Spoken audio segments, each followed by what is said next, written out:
El agilismo en el ejercicio del derecho, que es muy amplio, se puede aprovechar en algunos escenarios, no en todos, pero porque ocurre lo mismo, y es que el derecho no es una unidad, no es una estructura monolítica en donde haya una sola materia. No es lo mismo el derecho administrativo, que está sujeto a procesos regulados por reglamentos, que son muy rígidos, condicionados por formularios, por procesos del gobierno, en donde tienes que rellenar algo, por ejemplo, solicitar una licencia de apertura de un negocio, pedir una licencia matrimonial o solicitar un permiso de lo que sea. Eso es muy rígido, está restringido por un procedimiento cuadriculado.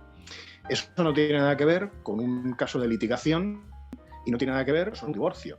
Son problemas totalmente distintos. Todos son del derecho, pero cada uno de ellos tiene sus características. Entonces, no puedes decir como una apuesta a la totalidad que una metodología pueda resolver todos los problemas del ejercicio del derecho. Habrá escenarios, habrá materias en donde una gestión predictiva, clásica, con proyectos muy elaborados, sea óptima, y habrá escenarios en donde una gestión ágil, corta, sea óptima. Y habrá escenarios en donde ninguna de las dos sirva para nada. ¿Me explico?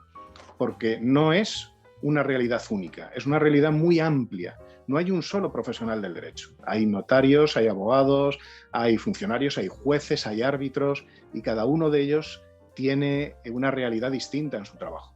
Cualquier marco de gestión tiene que contemplar esa variabilidad y, por tanto, por cerrar la idea, en aquellos en donde la incertidumbre sea extrema, una transposición del agilismo, pues podrás resolver problemas.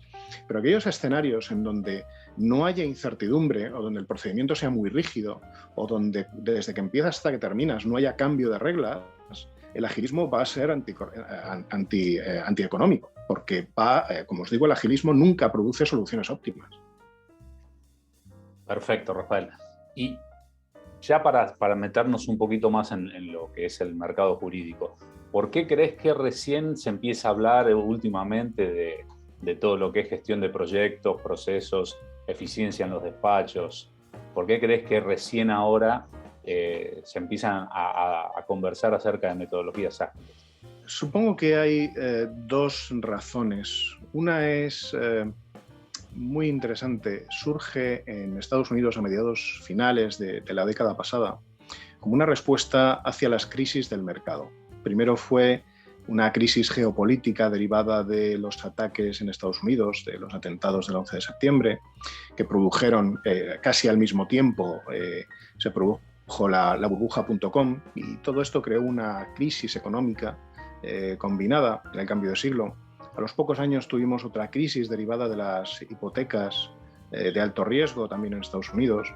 Y entonces se produjo una circunstancia que comento de vez en cuando en las ponencias y en los cursos, y es que los grandes despachos, o mejor dicho, las grandes empresas, pasaron de considerar su gasto jurídico como una medalla, como algo que era un símbolo de estatus y de poder, a considerarlo como un gasto, y tenían que atajarlo. Entonces, de alguna forma, una gran empresa, pues este año hemos tenido $500,000 en gastos jurídicos, en gastos de representación, y era como una especie de orgullo, porque era proporcional a la cifra del negocio. Cuanto más grande, más te demandan y, por tanto, más importante eres. Una especie de aplicación de aquel concepto de que eres tan grande como tus enemigos.